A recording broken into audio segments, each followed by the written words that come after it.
Nous sommes à 1 Corinthiens, chapitre 16. Normalement, en moyenne, nous voyons 6 à 8 versets par jour. Mais après tout notre chemin en 1 Corinthiens, on va terminer tout le chapitre 16. C'est plus facile, plus logique de faire ça comme ça.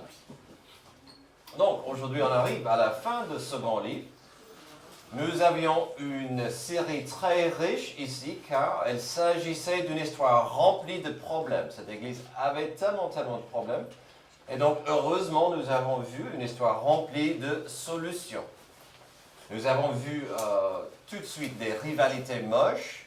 Il y avait ceux qui étaient contre des autres, des camps divisés. Moi, je suis pour Paul, l'autre, je suis pour Apollos. D'autres trichaient en disant « je suis pour Christ », mais tout le monde était contre les uns les autres. Nous avons vu certains problèmes qui obligeaient des visites devant un juge au tribunal. Il y avait des gros problèmes d'immoralité, ainsi que l'égoïsme et le désir de recevoir de la gloire avec un mauvais usage des dons spirituels.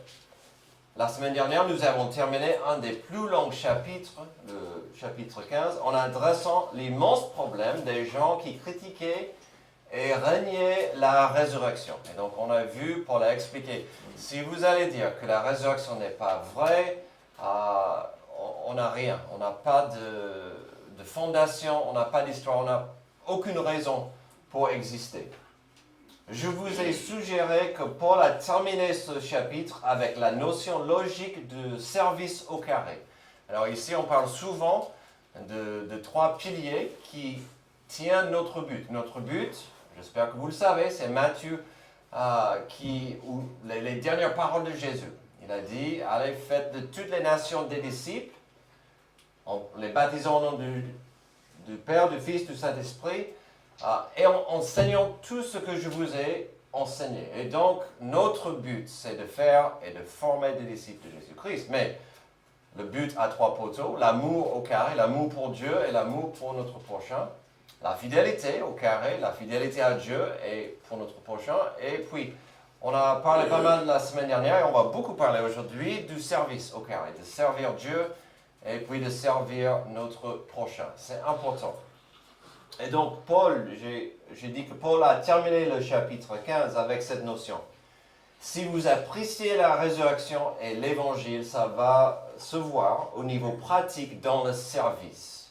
Si je dis que je veux servir Dieu, on va voir qu'on va servir son prochain. Donc, le troisième point, la puissance de la résurrection donne la victoire aujourd'hui dans l'application de notre effort. Donc, on a vu ça au verset 58.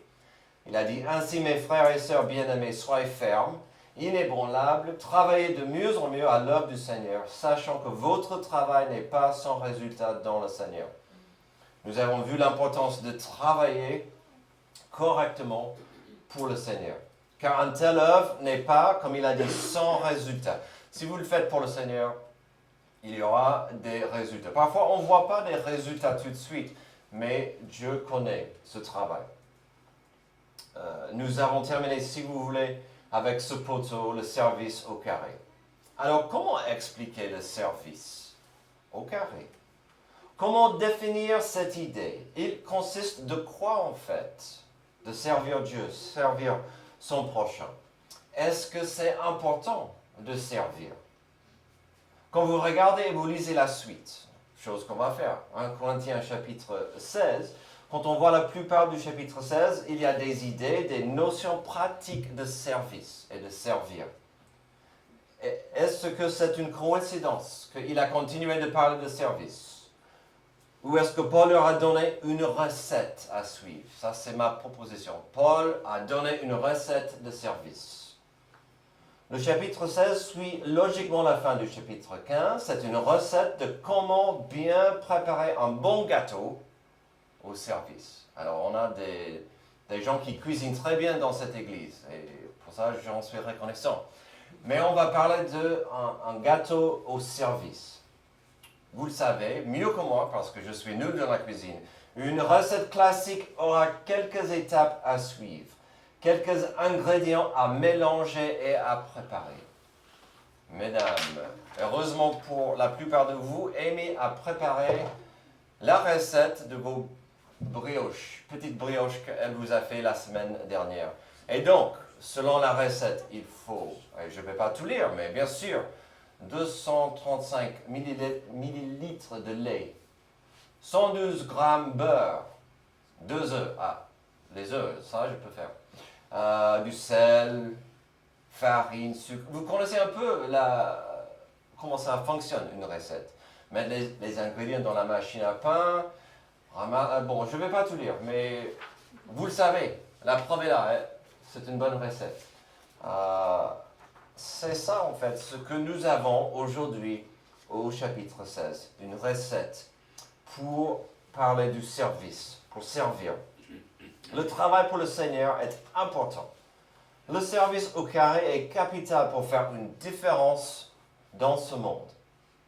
Alors, ces choses impliquent de l'investissement. Ce n'est pas un gros mot, l'investissement est impliqué. Alors, d'investir ou de faire un investissement implique bien sûr un peu, si ce n'est pas beaucoup, de travail. Aussi, ça implique parfois de la patience et une vision pour voir la future. Voyons un peu cette idée ce matin pour terminer notre chemin en 1 Corinthiens. Le service au carré, donc de servir Dieu et de servir mon prochain, implique de l'investissement. D'abord, bien sûr, l'investissement de l'argent. Alors, récemment, Olivier m'a dit, Pasteur, tu vas parler de l'argent quand on commence le chapitre 16. J'ai dit, écoute, si c'est dans les pages, je vais en parler. Et bien sûr, il y a un investissement d'argent. Verset 1. En ce qui concerne la collecte en faveur des saints, faites-vous aussi comme je l'ai prescrit aux églises de la Galatie.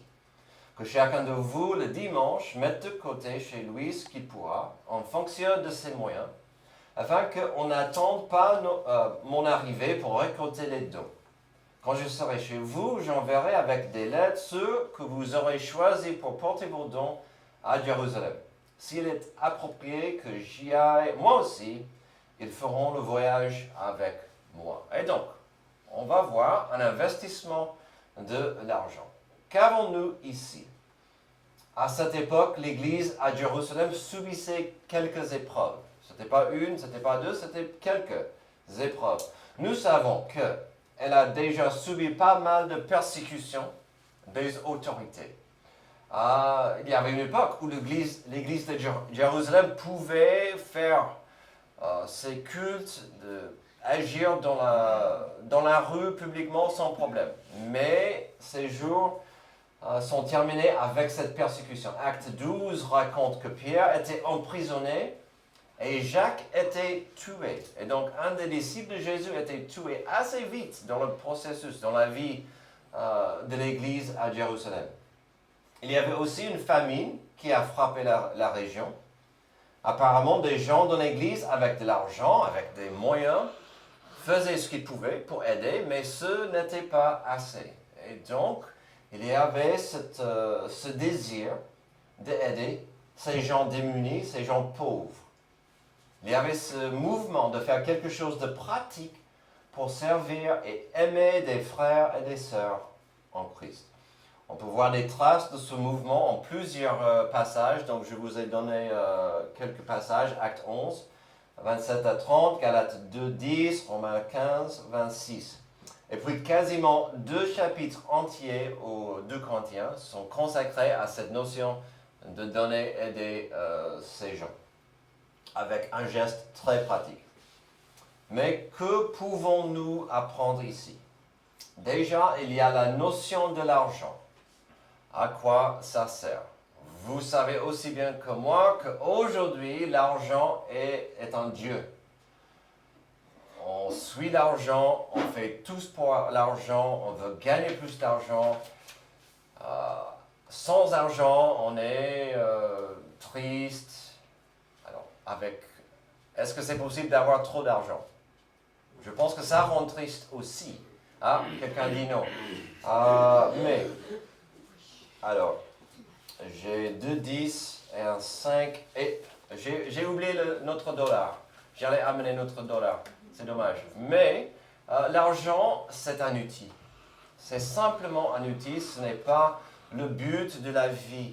C'est pour gagner sa vie, pour aider, et je dirais, de ma point de vue, pour faire avancer le royaume de Dieu, le message, la parole de Dieu. C'est un outil.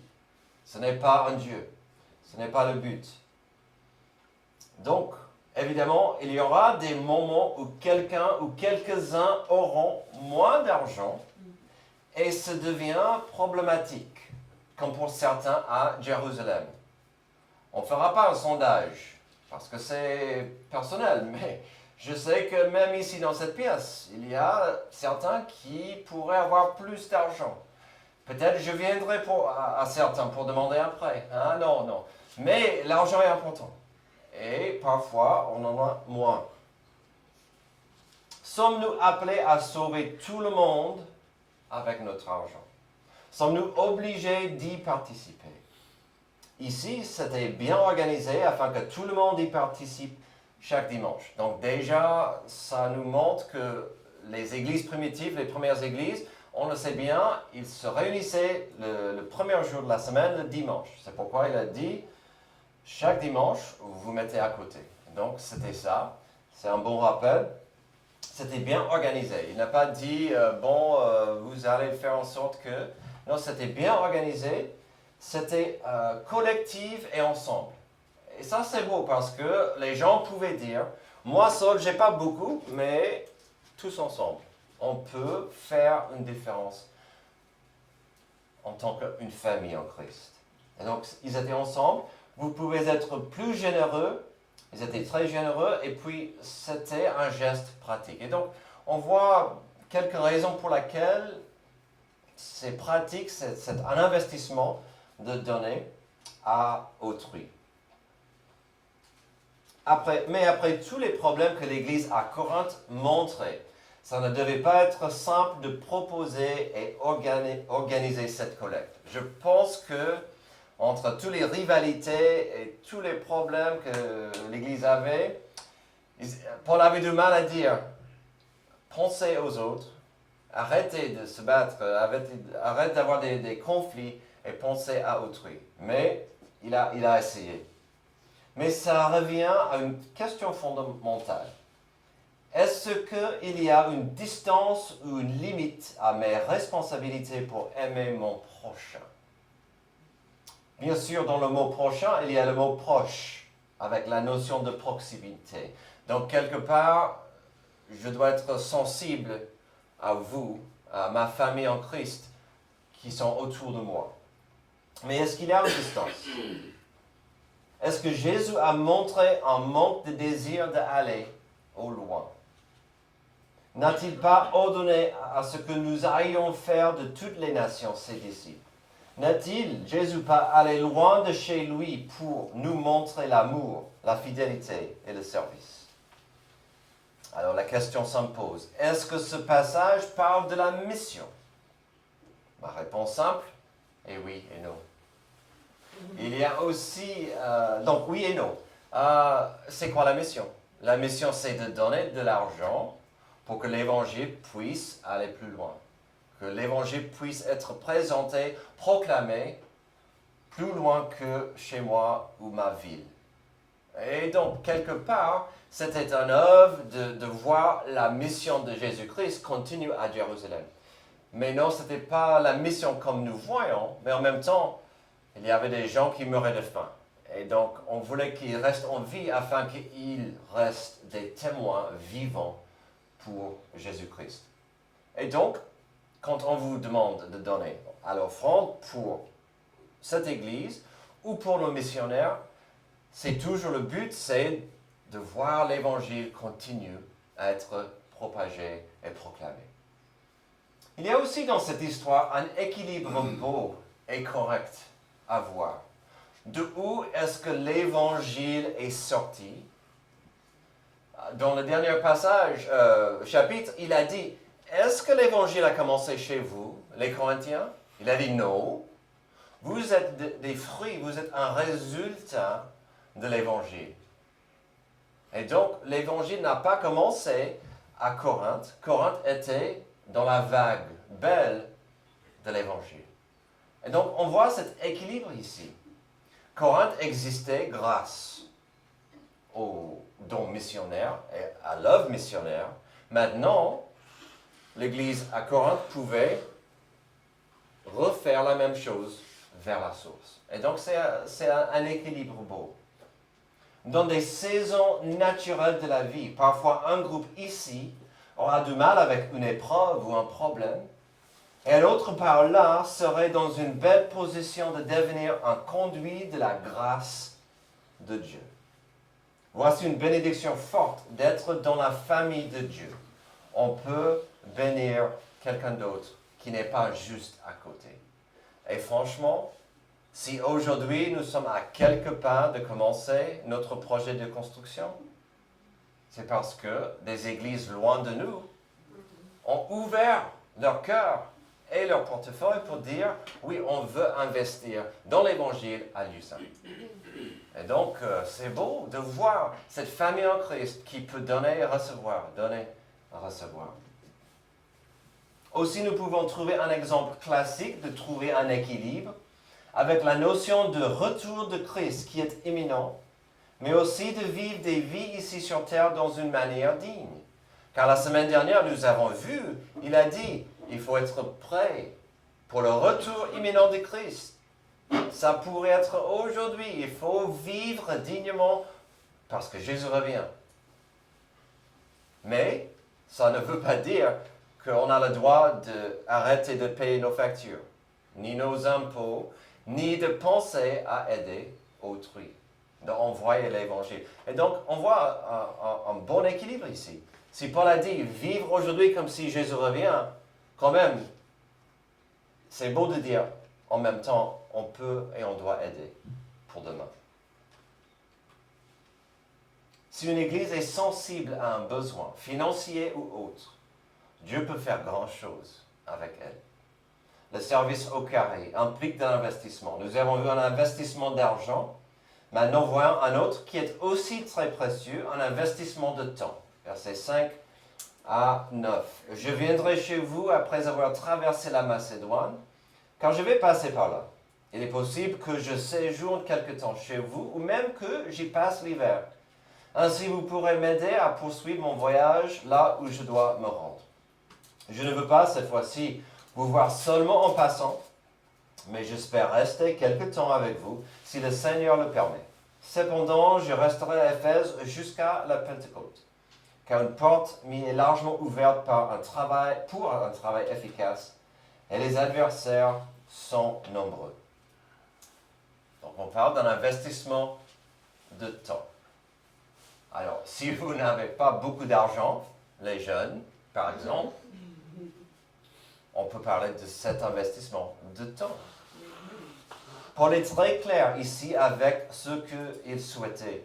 Il ne veut pas aller au drive et manger du fast-food. Déjà, il voulait rester quelque temps à Éphèse pendant un certain temps, puis il voulait rester avec eux, passer du temps avec eux.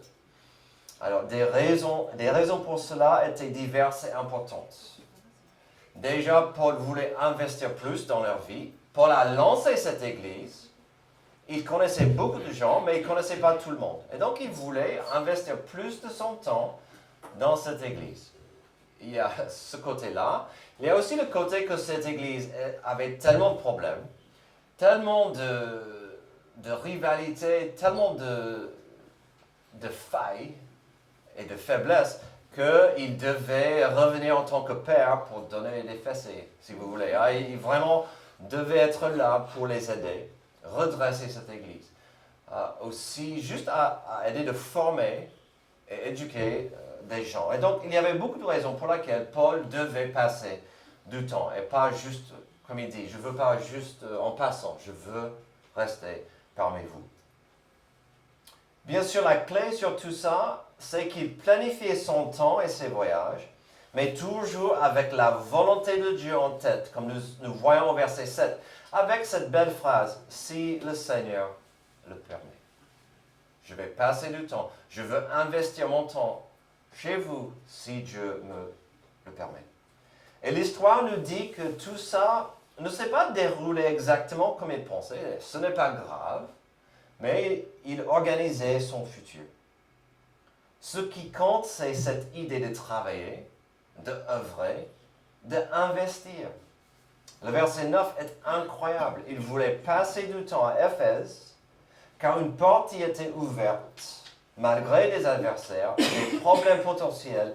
Il devait saisir cette opportunité. J'espère que vous comprenez et vous appréciez la profondeur du verset 9, parce qu'il a dit, pendant tout ce voyage, je dois faire le maximum. Je dois faire mon mieux pour proclamer, partager et travailler pour le Seigneur. Donc, comme j'ai dit, ce chapitre est lié à la fin du chapitre 15, où il dit, je dois faire mieux. Nous pouvons faire mieux pour le Seigneur. Et donc, malgré les épreuves, malgré l'opposition qu'il voyait, il voulait passer du temps à Éphèse ainsi qu'à Corinthe. Alors, qu'en est-il pour nous? Est-ce que nous maximalisons le temps que nous avons avec des gens autour de nous? Est-ce que je maximalise le temps que j'ai avec les gens autour de moi? Il est trop facile de sortir ce machin quand on est avec quelqu'un. Est-ce que nous investissons dans les vies? Sommes-nous disponibles pour nos enfants? Sommes-nous disponibles pour nos amis? Surtout un frère ou une sœur en Christ qui aurait besoin d'un moment. D'investir en quelqu'un ne veut pas dire que vous passez tout votre temps avec eux, mais peut-être un mot, un texto, un coup de fil, un service rendu. Un geste qui montre qu'on peut donner sans aimer, mais on ne peut pas aimer sans donner. Et l'amour est prouvé quand on donne. Et qu'est-ce qui est plus précieux dans ce monde que du temps? Il y a des échos de Jésus-Christ qui rebondissent de Luc 18. Les gens lui amenaient même de tout petits enfants afin qu'ils les touchent. Mais les disciples, en voyant cela, leur firent des reproches. Ah, Jésus est trop occupé pour vous. Allez-vous-en. Jésus appela les enfants et dit, laissez les petits enfants venir à moi. Ne les en empêchez pas, car le royaume de Dieu est pour ceux qui leur ressemblent. Je vous le dis en vérité, celui qui n'accueille pas le royaume de Dieu comme un petit enfant n'y entrera pas. J'ai vu ceci récemment et ça m'a frappé. Selon Ben Shapiro, selon une vaste étude récente de Harvard, le facteur le plus puissant qui expose les jeunes hommes au risque de comportement criminel et de pauvreté, c'est le manque de pères dans le quartier. Pas forcément des pères à la maison, des pères dans le quartier.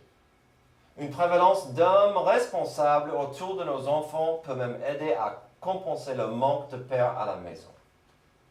Alors, pendant des années, je connaissais que les chiffres ne montent pas. Les statistiques disent pendant des années que l'absence d'un père à la maison était une cause énorme pour des problèmes dans un foyer plus tard. Mais cette étude est énorme, parce que ça même dit qu'il y a un filet de sauvetage, il y a plus de sécurité dans un quartier si les hommes sont investis dans les vies des petits. Et c'est correct. C'est important, c'est puissant, c'est profond ça. Et donc, dans des quartiers les plus chauds et les plus démunis, on doit se poser la question, combien de menteurs et leaders est-ce que les jeunes ont dans leur vie?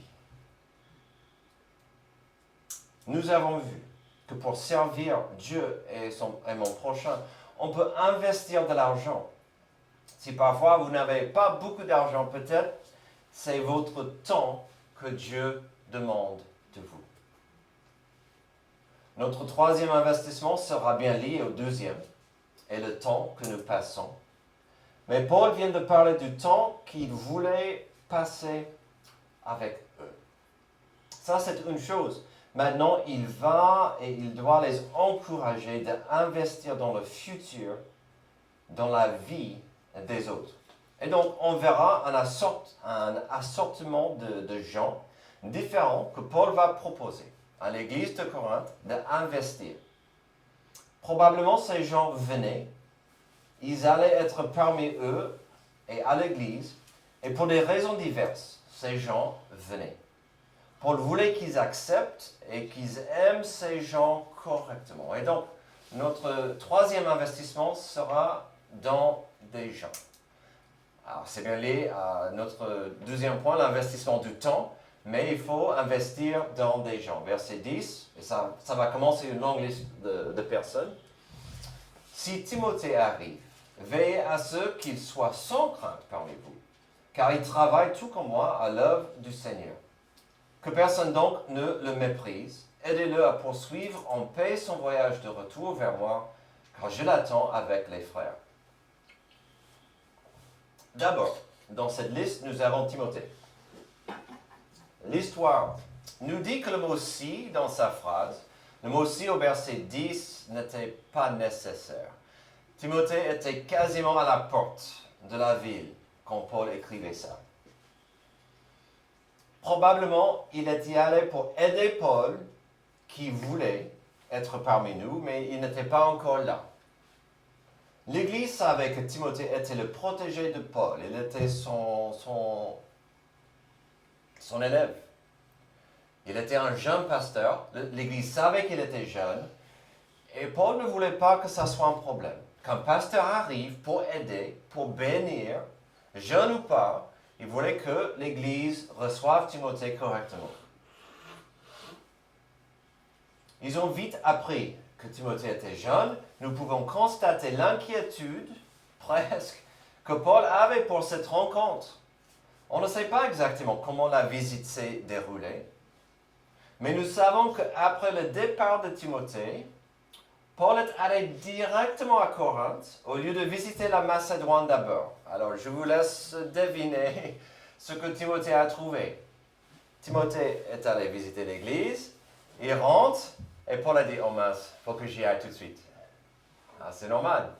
Donc, on peut imaginer comment cette visite s'est déroulée.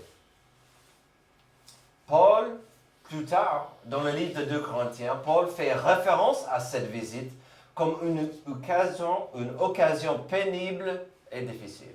Donc Timothée est allé visiter, il rentre, et Paul dit « Ah, il faut que j'y aille. » Et il dit plus tard, à plusieurs reprises, que c'était difficile pour lui de revenir à cette église pour redresser, pour aider tout le monde à retrouver le chemin.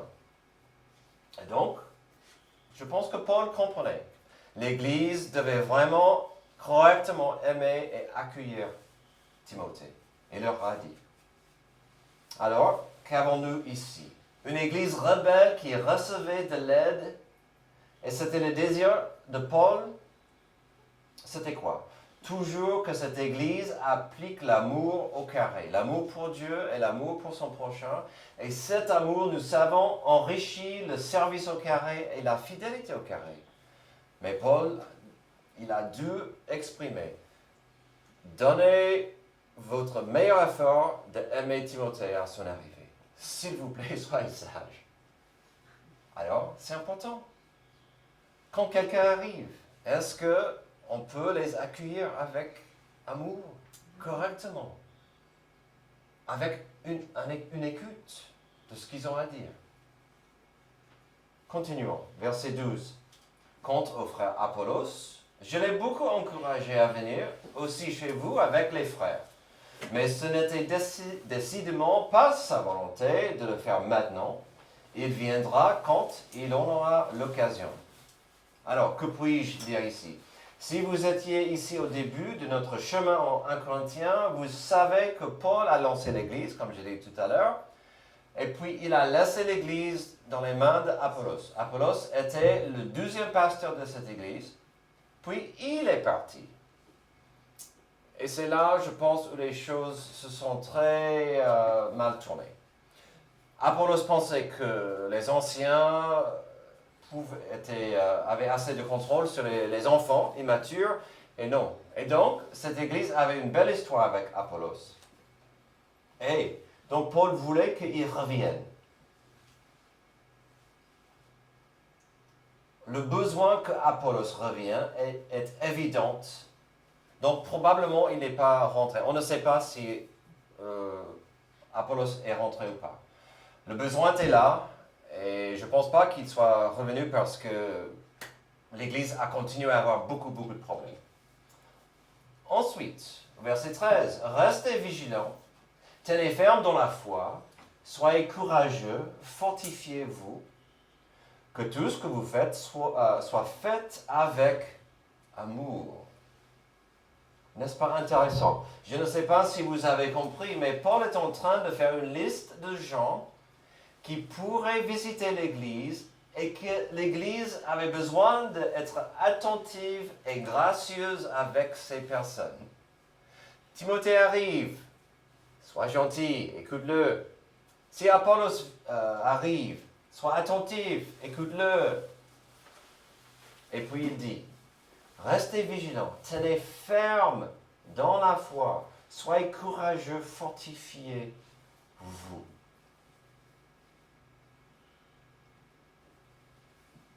Restez vigilants.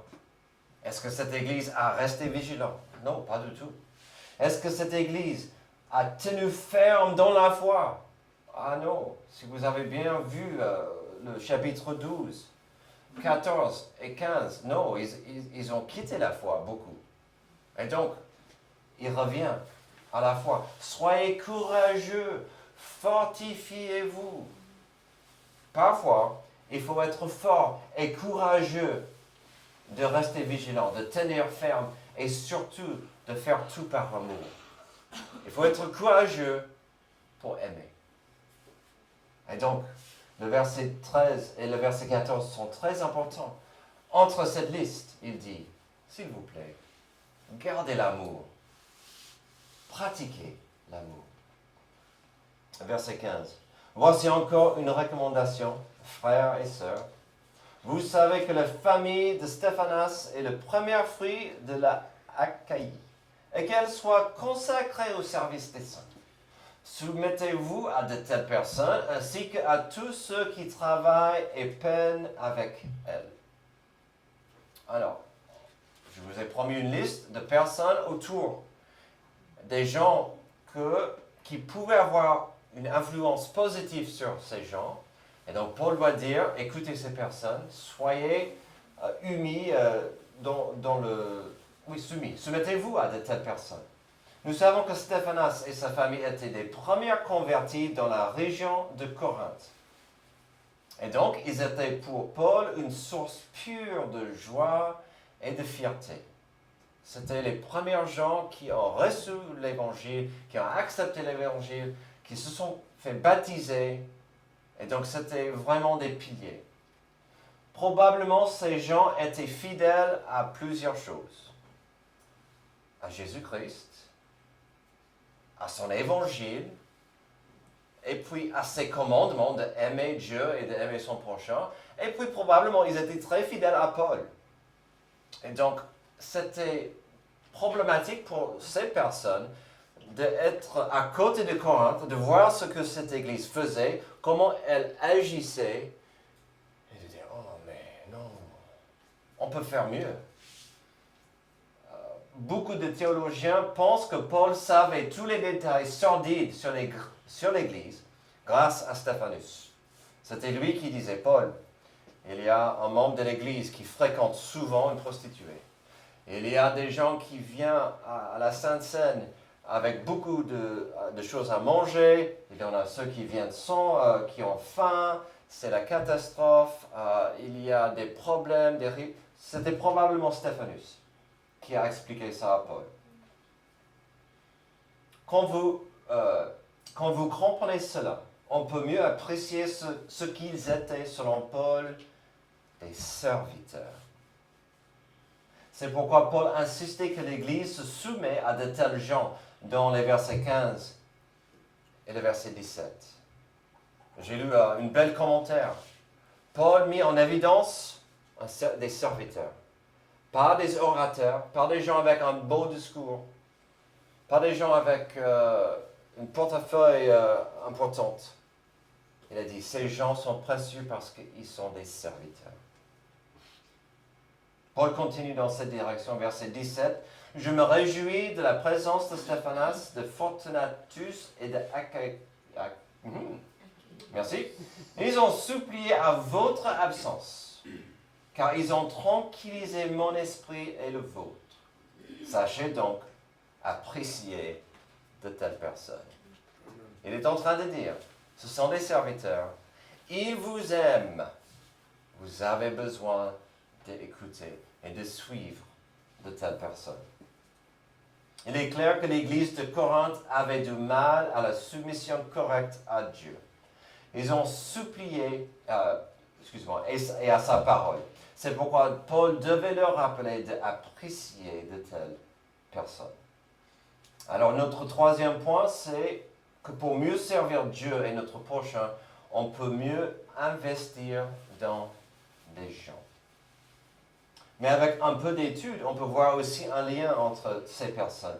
Paul voulait le mieux pour l'Église à Corinthe et cela impliquait une amélioration de l'amour qu'ils avaient pour Dieu et pour le prochain. Nous savons que cet amour profond va toujours mener des gens à pratiquer la fidélité au carré et le service au carré. Et peut-on servir autrui sans investissement? Peut-on servir son prochain sans investissement? La réponse simple, c'est non. On doit investir pour servir. Nous avons vu une belle recette aujourd'hui. Si notre but est un peu important, cela implique de l'investissement. Bien sûr, de l'argent. Mais n'oublions pas que cette recette implique un investissement aussi de temps, aussi dans la vie des autres. Sommes-nous prêts à donner et d'investir? Ce beau livre de 1 Corinthiens se termine avec des classiques salutations de Paul. Même dedans, nous pouvons apprendre et apprécier tellement de choses. Verset 19. Les églises d'Asie vous saluent. Aquilas et Priscille, ainsi que l'église qui se réunit dans leur maison, vous saluent chaleureusement dans le Seigneur. Tous les frères et sœurs vous saluent. Saluez-vous les uns les autres par un saint baiser. Moi, Paul, je vous salue de ma propre main. Alors, déjà, on va s'arrêter là. C'est important de voir que Paul met en évidence l'amour. Il vous aime, il vous passe le bonjour, il vous salue. Vous n'êtes pas une église de concurrence, et même si vous agissez comme des enfants, on vous aime. Et qu'est-ce qu'il dit? Je vous aime. Et aussi, il a ajouté un petit détail. J'ai écrit ça moi-même. Certaines de ces lettres, il ne pouvait pas écrire. Il avait des problèmes de santé, quelqu'un d'autre écrivait pour lui. Alors, il a écrit 16 chapitres. C'était un acte d'amour. Parfois un amour dur, un amour parental, mais c'était de l'amour. 22. Si quelqu'un n'aime pas le Seigneur Jésus-Christ, il revient à l'amour, qu'il soit maudit. Oh, c'est dur ça. Pour moi, ça revient à la résurrection. Il a dit au chapitre 15 et 16, alors si vous ne pouvez pas accepter la résurrection, c'est pas la peine, allez. Et en fait, il a dit, répentez-vous. Alors, si quelqu'un ne peut pas dire, j'accepte qui est Jésus-Christ, il dit, il est maudit. On est maudit si on ne peut pas continuer à accepter et apprécier l'amour et le sacrifice à la croix de Jésus-Christ. On est maudit. Maranatha. Qu'est-ce que ça veut dire? On oublie parfois avec certains termes. Il y a deux façons de le voir. Il y a que Jésus vienne ou Jésus vient. Jésus vient. C'est beau ça. Quand on dit Maranatha, Jésus vient. Jésus, sois le bienvenu. On a besoin de toi, Jésus, ici. Maranatha. C'est une belle prière. Que la grâce du Seigneur Jésus-Christ soit avec vous. Mon amour est avec vous tous en Jésus-Christ. Je vous aime. Et c'est grâce à l'amour de Jésus-Christ que je vous aime. Malgré ce que vous faites, ce que vous ne faites pas, malgré comment vous vous comportez, je vous aime. Et c'est l'amour qui nous pousse. C'est l'amour de Jésus-Christ qui nous oblige à rester fidèles, à travailler, à œuvrer, à servir. Mais on doit toujours revenir à l'amour de Jésus-Christ. C'est lui qui nous a aimés le premier. Il nous a demandé de prendre cet amour et d'aimer les uns et les autres. Prions. Merci Dieu, Père éternel, pour ce livre merveilleux, ce livre très riche dans plusieurs domaines, mais surtout avec ce rappel que nous avons besoin d'aimer Jésus-Christ et d'aimer les uns et les autres. Aide-nous à toujours comprendre et de pratiquer cet amour. Merci pour l'amour qui a envoyé Jésus-Christ à la croix, à ma place. C'est dans son nom victorieux que j'ai prié devant ces choses. Amen.